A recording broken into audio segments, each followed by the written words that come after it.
வணக்கம், இது உங்கள் தினக்கதிர்.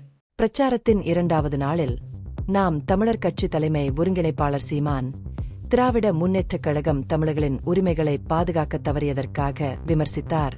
தொண்டர்கள் மற்றும் பொதுமக்களிடம் உரையாற்றிய அவர், ஆளும் அரசியல் கட்சிகள் மாநில உரிமைகள், சுயாட்சி மற்றும் தமிழ் தேசியவாதத்தை ஆதரிப்பதன் மூலம் ஆட்சிக்கு வந்தன, ஆனால் அவர்களின் வாக்குறுதிகளை நிறைவேற்றவில்லை என்று குற்றம் சாட்டினார். கல்வி மாநில பட்டியலிலிருந்து ஒரே நேரத்தில் பட்டியலுக்கு மாற்றப்பட்ட போது அதை மாற்றியமைக்க விரும்புவதாக அவர்கள் தற்போது கூறி வந்த போதிலும் திமுகவின் மௌனத்தை சீமான் குறிப்பாக சுட்டிக்காட்டினார். மற்ற மாநிலங்களுடன் பகிர்ந்து கொள்ளப்படும் நிலக்கரி, மீத்தேன் மற்றும் மின்சாரம் போன்ற தமிழ்நாட்டின் வளங்களை சுரண்டுவதை சீமான் எடுத்துரைத்தார். காவிரி நீரில் அதன் உரிமை பங்கை பெற தமிழ்நாடு போராட வேண்டியுள்ளது என்று அவர் விரக்தியை வெளிப்படுத்தினார்.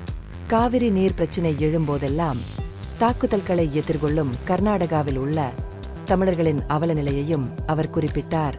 நீட் சர்ச்சையை பற்றி தொட்டு தேர்வுகளை அறிமுகப்படுத்தி செயல்படுத்தியதற்காக காங்கிரஸ் மற்றும் பாஜக இரண்டையும் சீமான் விமர்சித்தார்.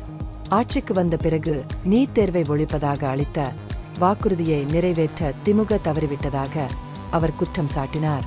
தீர்க்கப்படாத கச்சத்தீவு பிரச்சினையை திமுக தமிழகத்தின் நலன்களை பாதுகாக்க தவறிவிட்டது என்பதற்கு மற்றொரு எடுத்துக்காட்டு என்று அவர் மேற்கோள் காட்டினார். மாற்றத்தின் அவசியத்தை வலியுறுத்தி ஆளும் கட்சிகளுக்கு ஒரு சாத்தியமான மாற்றாகவே பொதுமக்கள் கருத வேண்டும் என்று சீமான் வலியுறுத்தினார். இடைத்தேர்தலின் போதுவை மக்கள் ஆதரிக்க வேண்டும் என்று அவர் அழைப்பு விடுத்தார். கட்சி தமிழ் சமூகத்தின் உண்மையான நலன்களை பிரதிநிதித்துவப்படுத்துகிறது என்பதை வலியுறுத்தினார். சமூக சீர்திருத்தவாதி ஈ.வி. பெரியாரின் வீடு அமைந்துள்ள பெரியார் தெருவில் பிரச்சாரத்தின் போது காங்கிரஸ் மற்றும் ஏன்.டி.கே ஆதரவாளர்களிடையே பதட்டங்கள் ஏற்பட்டன. காங்கிரஸ் தொழிலாளர்கள் கூடிக்கு எதிராக கோஷங்களை எழுப்பினர்.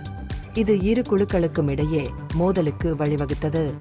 இறுதியில் போலீசார் தலையிட்டு இரு தரப்பினரையும் சமாதானப்படுத்திய பின்னர் நிலைமை கட்டுக்குள் கொண்டுவரப்பட்டது. இது உங்கள் தினக்கதிர். நன்றி.